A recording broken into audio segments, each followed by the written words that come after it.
할렐루야. 오늘도 굿TV에 함께 하시는 여러분들을 예수님으로 사랑하고 축복합니다. 하나님께서는 이 땅에 살아있는 독생자 예수 그리스도를 보내주시면서 그분의 이름을 예수라고 하며 그 예수의 이름값을 말씀하셨으니 마태복음 1장 21절 말씀에 저희 백성을 죄에서 구원할 자다. 우리를 구원하신데 죄로부터가 사함받는 것이 구원임에 대한 부분을 성경은 말씀해 주고 있습니다.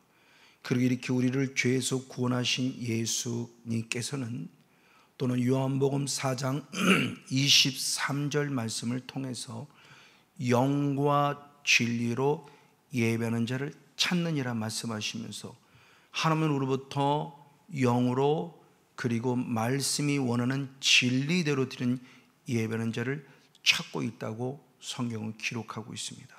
이에 히브리서 11장은 믿음장으로서 최초로 등장하는 인물인 아벨을 향해서 무엇 때문에 믿음의 사람으로 인정받았는 걸 보여주니 로마서 11장 4절의 말씀에 믿음으로 아벨은 가인보다 더 나은 제사를 드림으로 하나님께 의로운 자라 하시는 증거를 얻었고 하나님은 예물에 대해서 증언해 주셨다라는 말씀을 통해서 예배를 통해서 하나님 앞에 의로운 자라는 믿음의 삶을 인정받았다고 성경은 기록하고 있습니다. 즉 구원을 얻으려고 예배를 드린 것이 아니라 구원받은 하나님의 백성들의 마땅한 의무가 예배이며 그 예배를 통해서 첫 번째로 아벨이 믿음의 사람으로 의로운 자란 증거를 가진 자가 되었음을 밝히 설명해 주고 있습니다. 맞습니다. 바로 이와 같이 하나님께 제사를 드리는데 그 더 나은 제사를 할 때 제사는 뒤시아라는 원어인데 이 뒤시아라는 원어는 제사라는 행위적으로 드리는 행위도 표현하지만 반드시 제물이 따라야 될 것도 표현하고 있습니다. 그래서 로마서 12장 1절 말씀에 너희 몸을 하나님이 기뻐하는 거룩한 산 제사로 드리라, 이것이 너희들을 영적 예배니라고 말씀하며 지금 바뀌어진 개역 개정은 산 제물이다라는 표현을 통해서 제사에는 반드시 제물이 따라야 한다는 사실을 성경을 통해서 알려주고 있습니다. 그래서 사도 바울 스스로가 자기 몸을 로마서 14장 8절 말씀에 살아도 주를 위해 살고 죽어도 주를 위해 죽나니 나는 주의 것이라고 표현함을 통해서 나 자신이 주의 것이기 때문에 나의 몸을 거룩한 산 제사 즉 제물로 드려진 귀한 존재임에 대한 부분을 스스로 밝히고 있습니다. 맞습니다. 이렇게 나 자신을 주님께 드리는 것을 이걸 제물 또는 제물을 다른 말로 하면 예물이라고도 표현하죠. 이 제물은 무엇이냐? 하나님이 우리에게 주신 것이에요. 하나님의 나에 주신 것을 그 은혜가 감사해서 다시 하나님께 드리는 것을 제물 또는 예물이라고도 성경은 기록하고 있다는 사실이죠. 그 삶을 실제로 순종한 자가 있으니 바로 다윗입니다. 그래서 다윗은 역대상 29장 14절의 말씀에 내가 하나님께 즐거운 마음으로 드린다고 표현했을 때 모든 것이 주께로 말미암았으니 하나님께로 말미암았으니 하나님이 내게 주신 것으로 다시 하나님께 드린다고는 이 귀한 신앙의 결단의 모습을 통해서 하나님이 주신 제물이 곧 하나님께 다시 드려질 때 예물이 된다는 사실을 통해서 물질로도 하나님께 온전히 드려진 모습을 보는 거죠. 바로 이와 같은 모습을 통해 예수님 스스로도 마태복음 22장 21절 말씀에 하나님의 것은 하나님께 드리라 이렇게 하나님이 기록하고 있습니다. 그러므로 말라기 선자를 통해서 우리를 책망함에 있어서 너는 하나님의 것을 도적질했다, 나의 것을 도적질했다고 책망해요. 그때 이스라엘 백성들은 내가 어떻게 주의 것을 도적질했습니까? 라고 항변의 모습이 나오는데 그때 하나님의 것, 나의 것 그리고 백성의 주의 것은 결국 뭐냐? 11조와 봉헌물이라 라는 단어를 통해서 11조가 하나님의 것이고 봉헌물, 오늘 말하면 헌금이 하나님의 것이구나 라는 사실을 가르쳐 주고 있습니다. 그럼 이렇게 11조에 대한 부분을 보면서 11조의 출발점이 어디서냐? 아브라함이 바로 소돔 땅에 잡혀져 있는 소돔 땅에 거해서 그돌라 오멜이라는 왕과 그의 연합군에 잡혀 있는 그 조카 롯을 다시 되찾아오는 영적 싸움에 들어갔고, 영적 싸움에 승리하여 다시 돌아올 때 멜기세덱이라고 하는 예수님을 예표하는 멜기세덱을 만나면서부터 시작이 11조의 출발점이 기록하고 있죠. 그래서 창세기 14장 20절의 말씀에 멜기세덱이 하나님을 찬송하라 라고 말하는 순간 아브라함의 반응이 11조를 드렸습니다 라는 사실을 통해서 11조의 출발점임을 우리에게 먼저 알려줍니다. 그럼 참 중요합니다. 왜 우리에게 자꾸 하나님의 11조를 드리라 할까요? 왜냐하면 이 의문점을 가질 필요성이, 한편에서는 지금 무엇을 말하냐, 11조는 율법이기 때문에, 율법이 폐해졌기 때문에 11조는 폐했다라고 이렇게 얘기하는 부분도 많은 유튜브 속에 올라오는 것을 우리는 정말 알 수 있습니다. 바로 이런 모습을 보면서 왜 한쪽에서는 11조를 드리라고 그러고 왜 한쪽에서는 11조를 폐해진 것이라 말하며 성도들을 더 힘들고 어렵게 할까? 저는 분명히 말합니다. 11조는 절대 폐해지지 않았어요. 그래서 예수님께서도 마태복음 5장 17절에 말씀할 때 예수님은 율법을 폐하러 온 것이 아니라 율법을 완전케 하러 오셨다라고 표현하지 율법을 폐했다고 표현하지 않아요. 그러나 성경은 또 반면에 말해요. 성문법인 하나님의 말씀의 율법은 그대로 지금까지 지켜지고 있고, 대표적으로 십계명이죠. 그러나 반면에 의식법이 있어요. 번제를 비롯해 화제를 비롯해 소제를 비롯해 속제제와 속건제는 5가지 제사법, 의식법은 분명히 폐해졌어요. 그리고 폐해졌다는 것은 그것이 필요가 없기 때문에 사라져버리고 없애버렸다는 뜻이 아니라 오히려 더 완전케 하셨다는 거죠. 그 5가지 제사법을 하나님 신약에 와서 하나의 예배라는 것으로 완벽하게 주님이 바꾸셔서 예배를 통해서 5가지 제사법이 완벽하게 드려진 하나님의 거룩한 모습을 보게 됩니다. 맞습니다. 그래서 플레로는 원어가 바로 완전케 하는 원어인데 그건 동사로서 충만하다, 채웠다라는 의미를 가져요. 그러니까 없앴다가 아니라 더 완전하게 만들어내었다는 의미를 가지고 있다는 사실이죠. 예수님께서는 그래서 마태복음 23장 23절의 말씀에서 행위적으로 드리는 10의 1조를 했으나 중심이 없는 의와 인과 신이 없는 그들을 책망하면서 이것도 버리지 말고 저것도 버리지 말라 그랬지 11조는 율법이 폐해졌으니 없었다고 말씀하고 있지 않다는 것을 우리는 다시 한번 윤혁 있게 보아야 합니다. 그럼 완벽하겠다는 의미가 과연 무엇일까요? 성경은 예수님께서 친히 말씀하셨을 때 요한복음 13장 34절의 말씀을 통해서 옛 계명을 주님이 더 완벽하게 보충했으니 옛 계명은 너의 몸과 같이 사랑하라요. 내 이웃을 내 몸과 같이. 그러나 새 계명을 말하면서 이제 새 계명은 내 이웃을 내 몸과 같이 하나 내가 너희를 사랑한 것 같이 사랑하라는 말씀으로 새 계명을 통해서 옛 계명을 다시 완벽하게 세운 것이지 없애버리고 폐한 것이 아니었다는 거죠. 더 굳건하게 세운 것이요. 그래서 로마서 13장 10절 말씀에서는 사랑은 율법의 완성이라고 할 때 그 완성인 것은 플레로마로서 명사입니다. 플레로는 동사이고 플레로마는 명사로서 그 플레로나 플레로마는 완벽하게 채워졌고 완벽하게 맞는 걸 말하는 것이 없애버렸다는 것이 아니라는 뜻을 통해서 11조는 없어지고 폐해진 것이 아니라 반드시 드려져야만 한다는 것입니다. 그럼 왜 하나님은 10의 1조를 드리라고 성경이 말씀하고 있을까요? 가장 첫 번째 것은 간단합니다. 하나님의 것이기 때문에 당연히 하나님께 드려야 한다는 겁니다. 그래서 레위기 27장 30절의 말씀에서는 10분의 1은 내 것이다, 여호와의 것이고 여호와께 선물이다라고 표현하고 있다는 사실은 윤영 있게 들어야만 합니다. 맞습니다. 바로 이와 같이 하나님의 것이기 때문에 당연히 하나님께 드리는 것이 마땅합니다.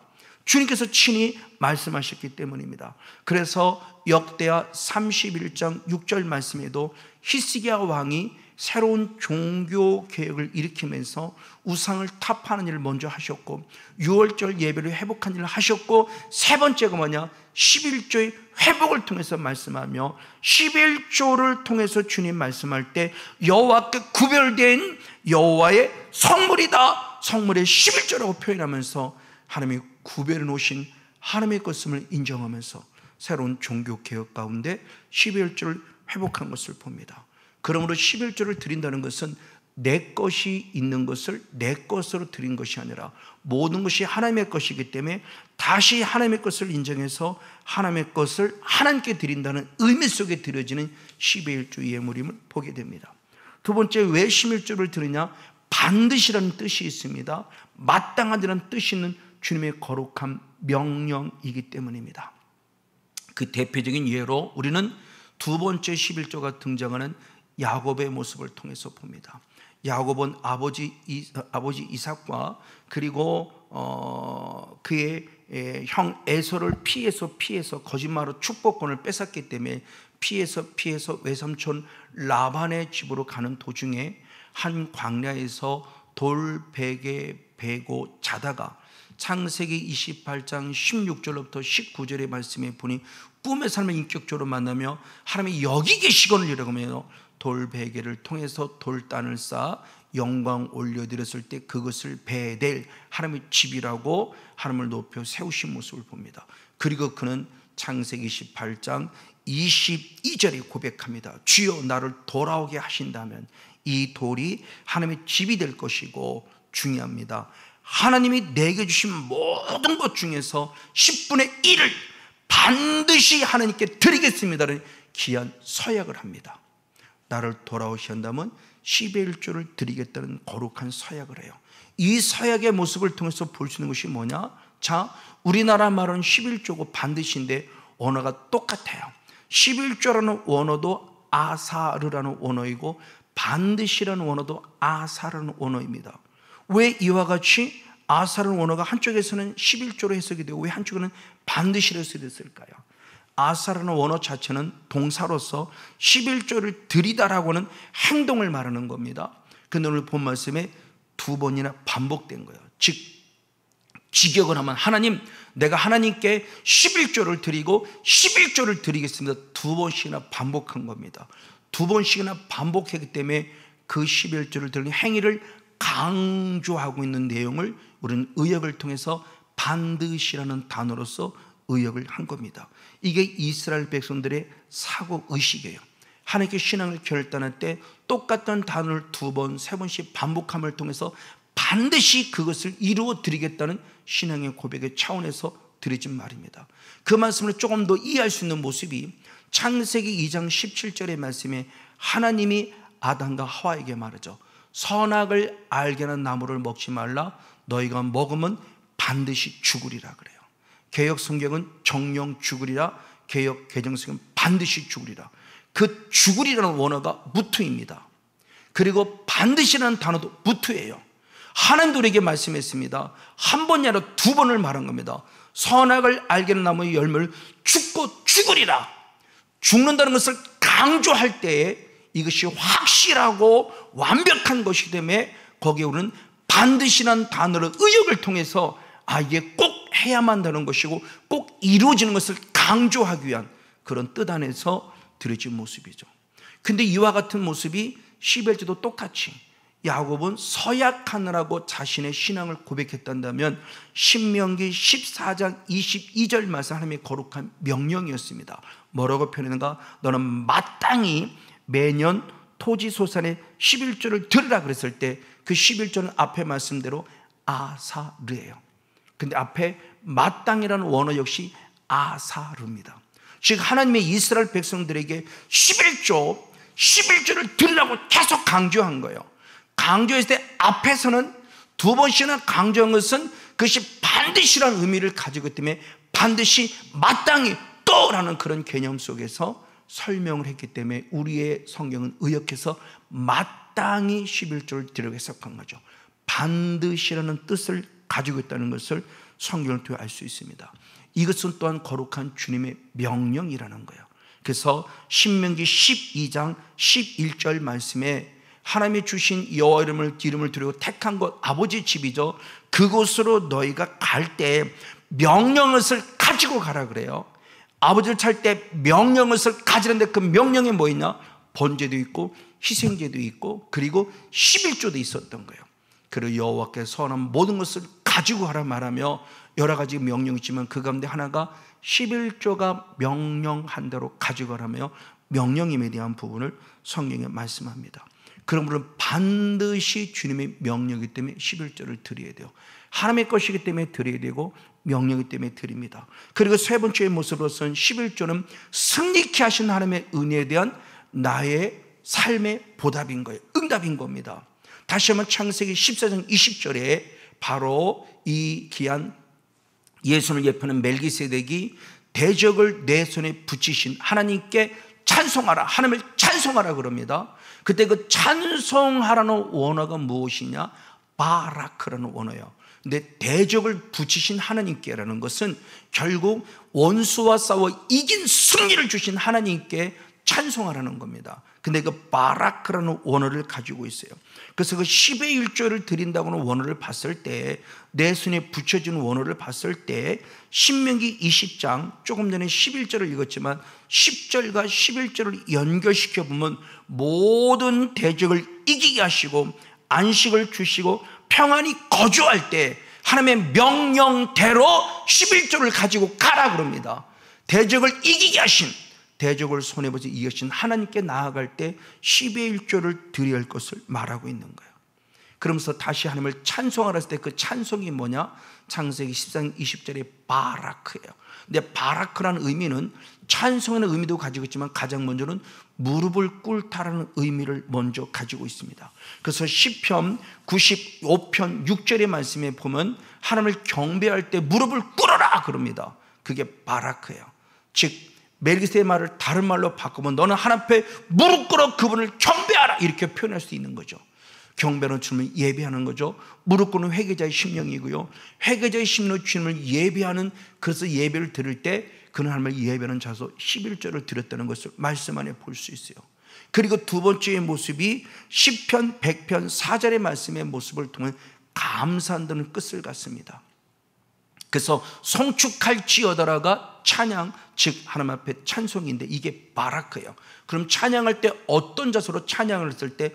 감사함으로 내게 승리 주신 하나님께, 대적을 손에 붙여서 승리를 주신 하나님께 감사함을 표현하는 것입니다. 즉 바로 이 멜기세덱이 하나님을 찬송하라는 것은 너에게 그 그돌라 오멜가 싸움에 승리케 하신 하나님을 찬송하라, 즉 예배하라 그랬을 때 그 예배의 개념 속에서 귀한 10의 1조의 물을 드린 바로 아브라함의 모습을 보게 되면서 11조 드린 이유를 살펴보게 되죠. 그리고 네 번째로서 크게 바로 11조의 모습은 하나님을 경외한다는 믿음의 표현이기도 해요.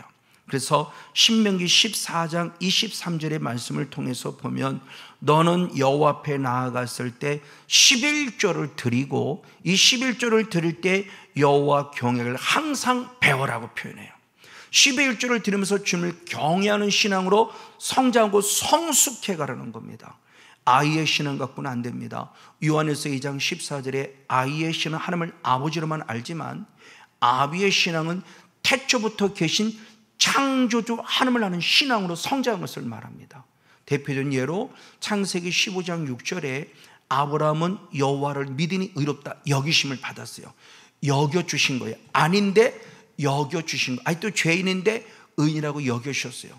그러나 이 신앙이 곧 경외하는 신앙으로 성장을 하니 창세기 22장 1절 2절 말씀에 하나님이 이삭을 시험하실 때 내 독자 이삭을 하나님께 바쳐라 라고 표현합니다. 즉 아브라함을 시험하셨을 때 그때 그 이삭을 바칠 때 하늘의 별과 같이 약속했는데 이제 하나 줘놓고 바치라고요. 근데 아브라함은 조금 더 의심치 않았어요. 오히려 하나님께 기쁨으로 이삭을 바치는 순간 창세기 22장 12절에 멈춰! 라고 말하면서 중요한 말씀을 합니다. 내가 독자 이삭을 내게 아끼지 아니했은지 이제야 내가 너를 경외한 줄 알았다고 칭찬합니다. 이제야. 맞아요. 창세기 15장 6절은 여겨주신 거고, 창세기 22장 12절의 말씀 이제는 말이 인정해, 네가 진짜구나 하고 인정해 주신 것입니다. 바로 이런 모습을 통해서 그는 멋진 믿음의 조생을 알고 있어요. 이게 우리 신앙이 성장하고 성숙하는 신앙이에요. 그러니까 10의 1조를 드린다고 하는 것은 내 신앙이 이만큼 성장하고 성숙했음을 보여주는 거죠. 어린아이 신앙으로서는 드릴 수 없는 신앙이 아이의 신앙에서 청년의 신앙으로 자라며 아비의 신앙으로 자라가며 주님을 알아가면 알아갈수록 10의 1조를 통해서 내가 주님을 경외함을 배워가는 신앙의 표현이라는 것입니다. 그리고 마지막 5번째 모습은 바로 마지막 11조 신앙을 드리는 것은 어떤 자들이냐? 즐거움으로 드리라고 성경은 기록하고 있어요. 조금 전에 읽었던 바로 신명기 12장 10절로부터 12절 말씀에, 바로 10절의 말씀에서는 모든 대적을 이기신 하나님께 감사할 때, 바로 11절 말씀에 하나님의 명령한 모든 것들을 가져갈 때 11조를 가져가는데, 12절에 어떻게 가져가느냐 그럴 때 여호와 앞에서 즐거워하라 그럽니다. 나 혼자만 아니요, 자녀들과 노비들과 함께 10의 1조를 드리며 기뻐하고 즐거워하는 것이 오늘 성경에서 말씀하는 하나님께 10의 1조를 드리는 우리의 믿음의 자셈을 표현해 주고 있어요. 이건 너무너무 중요한 영적 원리를 알려줍니다. 아까도 말씀했던 모습 가운데 역대상 29장 14절의 말씀에 다윗과 그의 백성들이 그의 아들 솔로몬을 통해 성전을 짓기 위해 성전 짓는 것을 준비할 때입니다. 그 준비할 때 어떻게 준비되어지는가 봤을 때 나와 나의 백성이 무엇이 간데 이처럼 즐거운 마음으로 들 힘을 주셨습니까? 라고 고백해요. 즉 이 상황의 모습을 하나님께 드린다, 하나님의 것을 하나님께 드린다고 표현할 때 기쁘고 즐거운 마음으로 드렸음을 아주 간절히 고백하는 다윗의 모습을 봅니다. 이게 기쁨으로 드린 거죠. 항상 기뻐하라, 지지 말고 그대로 범사에 감사라. 이 신앙이 드디어 다윗에게 있었고, 이 신앙의 모습을 드릴 때 기쁘고 즐거움으로 드렸다는 것을 통해서 하나님의 것을 인정한 거예요. 내 것을 통해서 아깝다고 생각하며 드린 것이 아니라 하나님의 것이기 때문에 당연히 하나님께 드린 걸 기뻐 여기면서 즐거이 춤추며 드려진 귀한 모습을, 다윗의 모습을 통해서는 살펴볼 수 있게 됩니다. 맞습니다. 그러면 왜 이렇게 기쁨으로 드리니 이 모습을 주님이 기뻐하실까? 출애굽기 25장 2절의 말씀이 왔을 때 예물을 가져라고 명령하셨는데, 예물을 가져라고 명령하셨을 때 그 명령에 대해서 즐거운 마음으로 드린 자의 것을 받아라 그랬어요.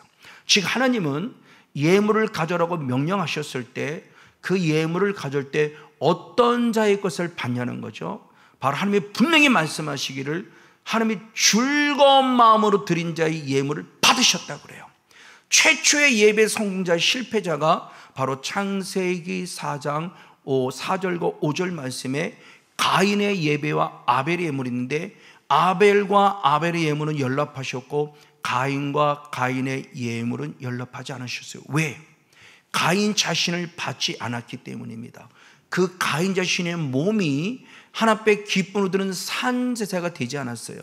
주를 기쁘시게 할 산제사가 되는데 전혀 기쁨과 그 감사가 없어서, 왜? 마지막에 말씀을 보면 심히 분하여 안색에 변했다고 말하며 예배를 드린 가인의 마음 자체가 불편해 있음을 봐요.